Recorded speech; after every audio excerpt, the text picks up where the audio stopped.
Make an impact, strategies to transform your staffing and recruiting business. What most of you don't know is we're a remote company.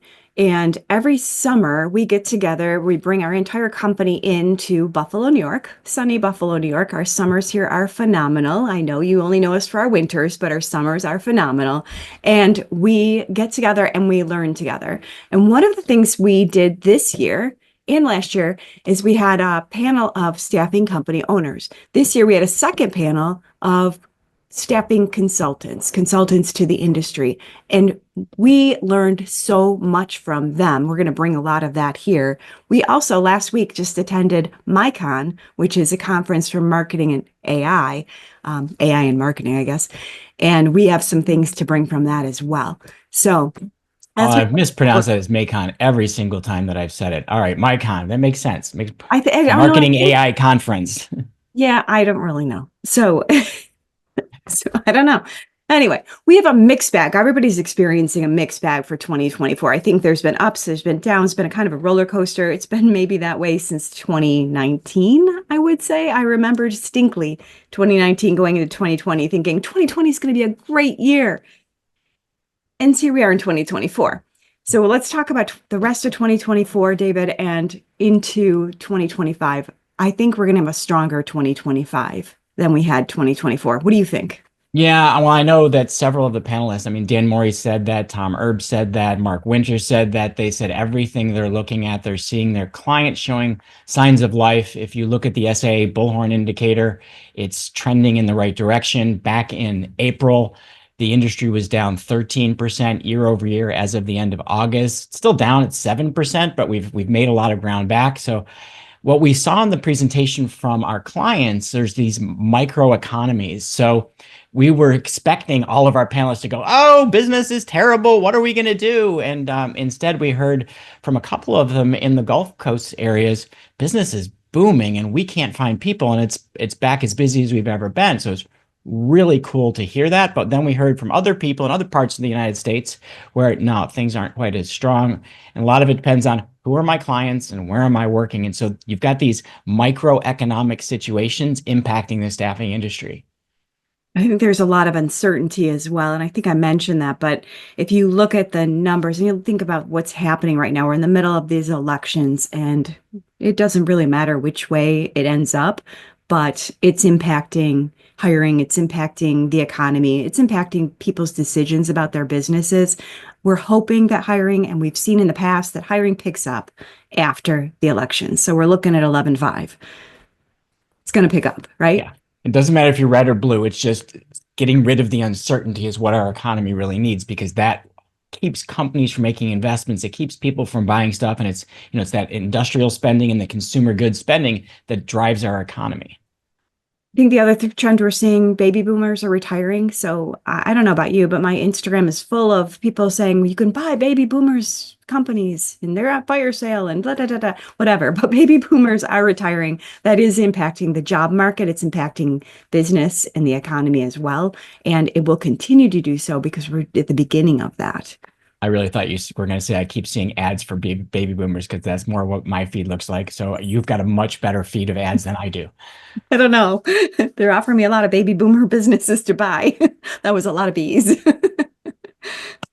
Interest rates are coming down. So I think we're just below 6% of mortgage rates, right? So money's getting cheaper, which is also going to change things. And tomorrow, we're pretty much certain that the Feds are going to cut rates again. Yeah, I think they're forecasting hopefully 3 interest rate cuts, and that will, again, drive investment, help the real estate market, hopefully help construction industry even more, which actually construction has been kind of booming thanks to infrastructure spending. But all of those things should help put more money in people's pockets, which will then get spent, which again helps drive consumer spending. And then if you look at the employment report from August, the jobs added was lower than expected, but it was higher than July. And the unemployment rate dropped slightly. So we're seeing non-staffing jobs postings have gone up, but staffing is lagging. Do you agree with that? Yeah, and I think one of the challenges the industry has faced this year is how do you go to an organization, an employer that's not hiring or saying that they're happy with their current vendors, and how do you change your story your messaging so to get that through so you can create opportunities to sell staffing even in a slow or down market. You're going to hear from some speakers later today, back to our first Dan Mori on differentiation, that's going to help you to deal with that challenge. Mhm. So that's uncertainty. The other thing that's happening is staffing is becoming commoditized. And I know everyone hates to hear that. And unfortunately, it's true. We have to start to redefine the industry, the tools, the technology, the process that we're bringing to clients. And we need to find things that the client can't just do for themselves. We're in an economy and a situation with AI and everything. We'll talk more about that later, where CFOs are saying, you need to do things in-house. You need to save money. We need to be doing everything we can to bring it in-house. That coupled with all the tools that are now available, and that results in commoditization. Yeah, big thing is we've had 4+ years of focusing on digital transformation. I mean, you've seen it, tons of new technology coming into the industry. AI is just the last of the leading edge, but we've had all kinds of things from process automation to how ATSs are evolving to all of these little point technologies that do different things to help you automate processes in your business. They're all fantastic. But when every company in your market is implementing similar tech stacks and using it to displace communication or to replace, I should say, human communication, you end up creating a great client or candidate experience, but a more commoditized client or candidate experience. So when we think about the tech stacks, we have to think about how do we use them in new ways to create that differentiation. And when we're selling to those CFOs who are just saying we need to cut costs, if they're saying, look at the bill rate from a staffing company versus the hourly rate of an employee, well, that's not comparing apples to apples. Let's look at that fully costed employee versus the staffing bill rate. Let's look at that employee that's you're paying overtime to versus that staffing bill rate. And more importantly, let's look at the productive hours that full-time employee really works, because nobody can work 100%. There's water cooler time. In most businesses, utilization is probably around 50 to 70%, some that are less than 50.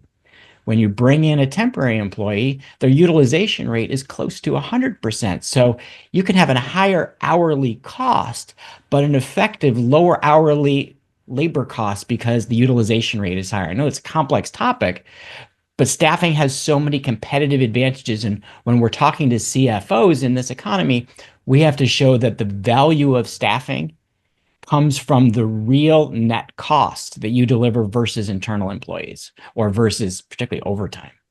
Yeah, it's how do you tell that story and make it really stick for a CFO and for a hiring manager?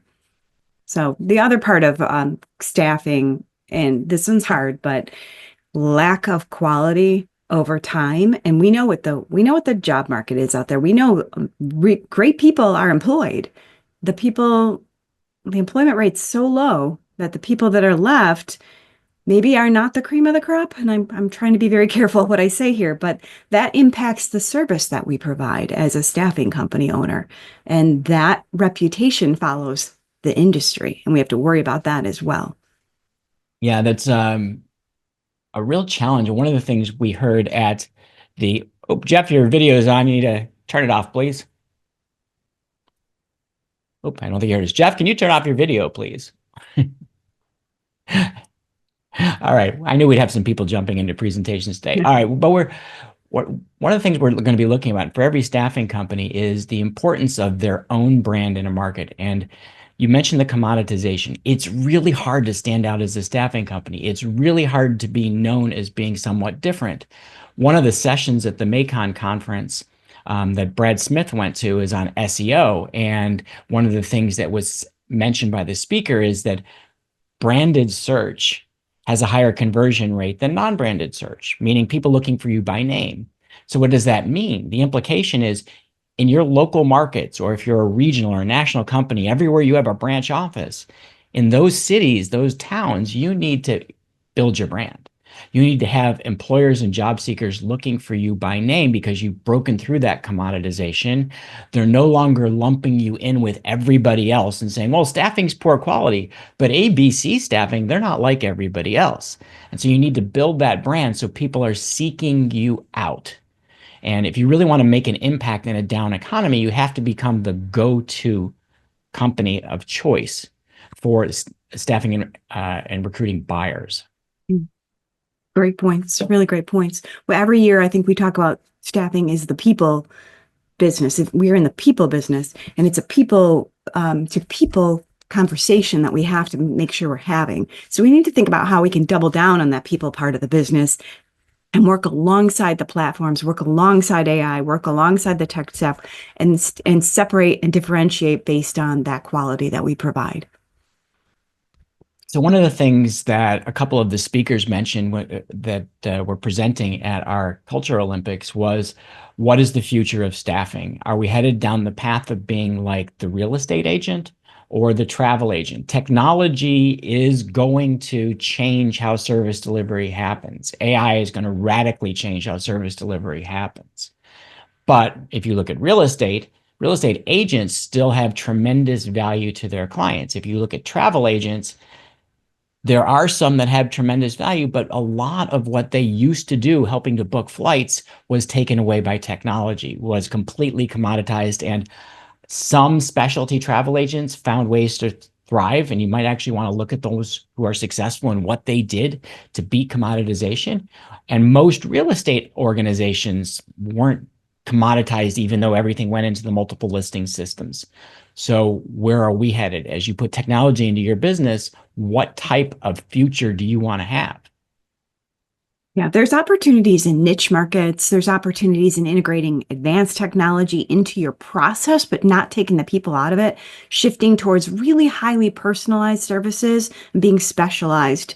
I would say really the experience that you have in your team, that can be a huge value. Yeah, we had several people mention it during our event that specialization is the key to differentiation. Executive recruiting firms have always known this. You see people who are focused on niches within niches. They're just microscopically focused on specific job titles they're great at filling, and they become the go-to recruiter for those people. But even a generalist staffing company can look at and say, how do we start to create some of these niches that we own in our local markets? So yeah, maybe we do light industrial staffing, but what specific types of employers are we best with? What specific types of candidates are we really good at filling? Or what specific types of problems can we solve better than anybody else? Because the more we can focus, the easier it is to stand out. All right, Vicki, I know the next section we're going to get to is all about the new stuff with AI. So I'm going to let you take this one because you've been studying this way more than me. Well, we had the opportunity to go to Macon. See, now I messed you up. I think Macon maybe makes more sense. So we had the opportunity to Macon. This is our second time at this conference. We went 2 years ago. But while we were there, the new ChatGPT model 01 came out, or Strawberry. And that I felt like we had to bring this to this presentation. You have to be thinking about what is happening in AI right now. It's moving so incredibly fast. It used to be Moore's Law, whatever, but I think it's faster than that. Right now, this new model can reason. So think about what that's going to do, what impact that's going to have on all of our businesses, not just staffing, all businesses. The new ChatGPT model can solve complex math problems. Used to be that it could do like 13% of these. It's up to 83% of these. And it's performing at a level of PhD students in problem solving. So I sent this over to our son who's working on his PhD, and I said, well, PhD in math, maybe that's not so useful anymore. I'll bet you love that. Yeah, I actually read a post this morning and they said that they did an IQ test with the new model and it scored a 120, which is above most humans. Yeah. So, and that's today. And that wasn't supposed to happen so quickly. So that's a little scary. What does that mean for staffing? What do you think it means, David? Do you want me to take this? Do you want to? Go ahead, keep going. I'll give you my thoughts, but I know you have a lot. I think we're not quite there, but we're going to have autonomous agents, and that's going to be a game changer. It really has to be a game changer. So think about an agent, an AI agent that can take the order, can recruit on LinkedIn, can go through your database, your ATS, and find candidates that match, can reach out, can schedule those interviews, probably do a phone screen, maybe interview, create the presentation, and maybe even negotiate.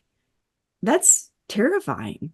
Where's the person in that process? And I know that's a little out there and it's a little far-fetched today, but it really isn't that far away. Yeah, I think you're going to see, you really have to think about where is the importance of the human in the recruiting process to really understand the sentiment of what's being said better than even the AI, to really evaluate the nuances between tying together certain skills and backgrounds and finding those transferable skills that might make someone successful in a role, and thinking about how to match the candidate skills to what the employer really needs, both what they've spoken to you in the job description and the unspoken, because you know them, because the AI can only process the data it has. Yeah, there's reasoning, but there's not emotion. And that's what separates a human from an AI right now and hopefully forever, but time will tell, but certainly in the near future. Yeah, to me, if you're running any business, you need to think about the very, very short term, which is this is not changing my business at all. And maybe it's going to help increase productivity in some areas. I'm going to use AI to increase productivity. And then you probably have to take a 2-year window between now and let's say 2027 as these agents are evolving. How do we start to think about AI as an assistant to our recruiting team, as an assistant to our sales team? What would a digital coworker do to help our people be more productive? And then the one that we don't know, it's a blind guess, but you can do this with your leadership team, is play what if games. Well, what if the AIs can do everything a recruiter can do? What do we do? What becomes our role in the future of tomorrow? It's a guessing game. Nobody knows where we're headed. And the other thing that you can do in your organization is you can help your people get comfortable with change. Mm-hmm. Because the one thing that I can guarantee, Vicki, I think you'll agree, is we're going to continue to see massive change in how the work gets done around the world because of both AI and automation.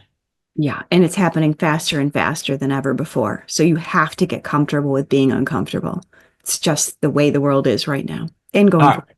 let's give people some good stuff. We got a lot Right. of things that are take home. So what can people do now? I mentioned one, I'll do the first one, a brand. And brand is, what do you stand for? Your company's mission. Where are you trying to go? It's not just about matching employers and job seekers. What's the bigger story that you're telling? What are the values that guide how you operate? Because it's that mission you have, that values, and your personal vision for where you're going to take your company tomorrow that define what makes one staffing company truly different from the next. Yeah. So that's differentiation, right? We mentioned that before as well. So thinking about that, everybody says, well, we got high quality, we got great service, but that won't differentiate that. That's table stakes. You have to have great service. You have to have great quality. How are you going to differentiate to sell? How are you going to recruit differently? How are you going to get attention? Because that's a golden thing right now. The goal on differentiation is, how do you get noticed? And I loved this quote, and I can't attribute it because I can't remember who said it. So David, if you can help me with that, but you got to be known to be needed. Got to be known to be needed. That's so true. And that's why you're doing marketing, right? Can you Now, attribute that? I can't remember who said it. I don't remember which of our I'm speakers so said it. So sorry. with apologies to whoever did say that, one of our 6 speakers at the Cultural Olympics said that. Absolutely I, brilliant. I didn't know, and I may be stealing from Dan Morey's presentation that's coming up. And one of the things Dan did say to our group, because he was one of our guest speakers, is that you can't differentiate on service and quality because everybody says that and they're experiential. You don't know that service and quality is better until you're already a customer. But you can differentiate on the sales experience. Is the process that your clients and your prospects go through a better experience than when your competitors are selling to them? And I loved that thought process of how can we just change our sales model, because differentiation happens before service. The other thing is specializing and providing proof that it works. You've got a track record. I can't tell you how often we have clients that want to create a website or collateral piece and they don't have testimonials that are going to show that and prove that they do what they say they do. That's so important in today's world. Yeah, you can have Google reviews, you can have maybe case studies, you can have testimonials, but you have to show social proof that what you're saying is actually true because people are skeptical now. Yeah, without a doubt. And then lastly, we talked about AI, but look at all technology and just say, how will technology enhance the client experience? How will it enhance the candidate experience? And how will we use it so that we don't have a generic voice that looks like everybody else? So whether you're using automation platforms or you're using AI in the mix, how do we create a voice that's unique to you? You're going to actually hear some examples later on today. In fact, our final concluding presentation, I know you guys are talking about 20 AI tools in 20 minutes. You're going to talk about some that can capture brand voice really well. Mhm. Okay. So a part of that differentiation specialization that we keep pushing and we keep pushing in your brand and everything, it's how is answering the question for yourself. How do you solve problems for companies and candidates? How do you solve problems? And that's the story. We did a lot of work on storytelling and marketing and storytelling, but how do you solve the problem? So when you want to do marketing, want your website, all your collateral, all of your automations, everything that you're doing to have your brand voice, but you want to also show what is the value? How do I solve the problem from the perspective of the candidate or client that you're trying to win? You have to be the expert at something. That And, probably means you have to not do other things, right? So you have to be willing to be the expert, but that means you have to know what you're not good at and not do those things, right? So you're going to define your niche. Sorry, David. no, go ahead. I was just going to go with the same thing. It's, what verticals do we focus on? What skill disciplines in those verticals? What problems can we solve? What's the unique value we can provide? And then the other thing that's happening in staffing is you're seeing a more complex buying process. So there's no longer just human resources making the decisions. It can be HR and senior management and somebody from the CFO's office and a line manager or an operations person all involved in making staffing decisions. You now need to think about what's our value proposition to each audience we sell to? And we need to train our salespeople how to talk about our business and the value we can provide to each of those audiences. Yeah, really understanding that audience and what their needs are and what their problems are and how you solve that.